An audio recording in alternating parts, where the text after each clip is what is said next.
வணக்கம். நான் உங்கள் மாலதி. மாலதி டாக்ஸ்க்காக.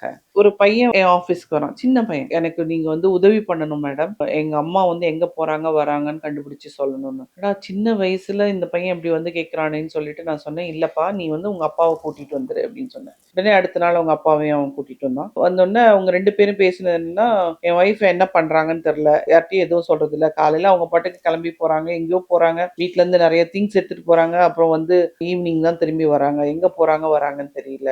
அதனால என்ன அப்படிங்கிற மாரி நான் யோசிக்கும்போது, அவங்க சொன்ன ஒரு விஷயம் என்ன சிந்திக்க வச்சது. அதாவது 4 பேர் இருக்கக்கூடிய ஒரு வீட்டுக்கு ரூ. 25,000 மளிகை ஜாமான் வாங்குறாங்க அப்படின்னாங்க. ரூ. 25,000 சின்ன குட்டி ஃபங்ஷனுக்கு வாங்குற ரூவாய வந்து மளிகை ஜாமானுக்கு அவங்க செலவு பண்றாங்க அப்படின்னு நான் பார்க்கும்போது, அந்த கேஸ வந்து எடுத்து பண்ண ஆரம்பிச்சேன். அவங்க வந்து என்ன பண்றாங்கன்னா, இவங்க இருக்கக்கூடிய ஒரு ஏரியாவுல இருந்து கிரவுடடான ஒரு பிளேஸ்ல தங்கி இருந்திருக்காங்க. இப்ப நல்லா வசதி வாய்ப்பு வந்த பிறகு ஒரு பார்ஷ் ஏரியாவுக்கு இங்க வந்துட்டாங்க. இவங்க அந்த பழைய ஏரியாவுக்கு போறாங்க. அங்க வந்து ஒரு வீட்டுக்கு போறாங்க. அந்த வீட்ல இருக்கிறவங்களுக்கு தான் இவங்க இவ்வளவு செலவையும் பண்றாங்க. வீட்ல காசு வாங்கிருவாங்க. அந்த காசு வந்து எதுக்கு செலவாகுதுன்னு பார்த்தீங்கன்னா, அவங்க எப்படின்னா இவங்கள யூட்டிலைஸ் பண்ண ஆரம்பிக்கிறாங்க. இவங்க கிட்ட பணம் இருக்கு. இவங்க கிட்ட நம்ம நல்லா வந்து சந்தோஷமா பேசி இவங்கள அங்க வரும்போது நல்லா சாப்பாடுலாம் செஞ்சு போட்டு பார்த்துக்கிட்டா, நமக்கு தேவையான விஷயங்கள் கிடைக்கும் அப்படிங்கிறதுனால, அவங்க வந்து அழகா அவங்கள வந்து யூட்டிலைஸ் பண்ண ஆரம்பிச்சாங்க. எனக்கு வந்து உடம்பு சரியில்ல, டாக்டர்ட்ட போகணும். எனக்கு இதுக்கு பணம் வேணும். குழந்தைய ஸ்கூலுக்கு அனுப்புறதுக்கு பணம் இல்ல. இந்த மாரி நெறைய விஷயங்கள் சொல்லி அவங்க கிட்ட ஒரு சாஃப்ட் கார்னர உருவாக்கி,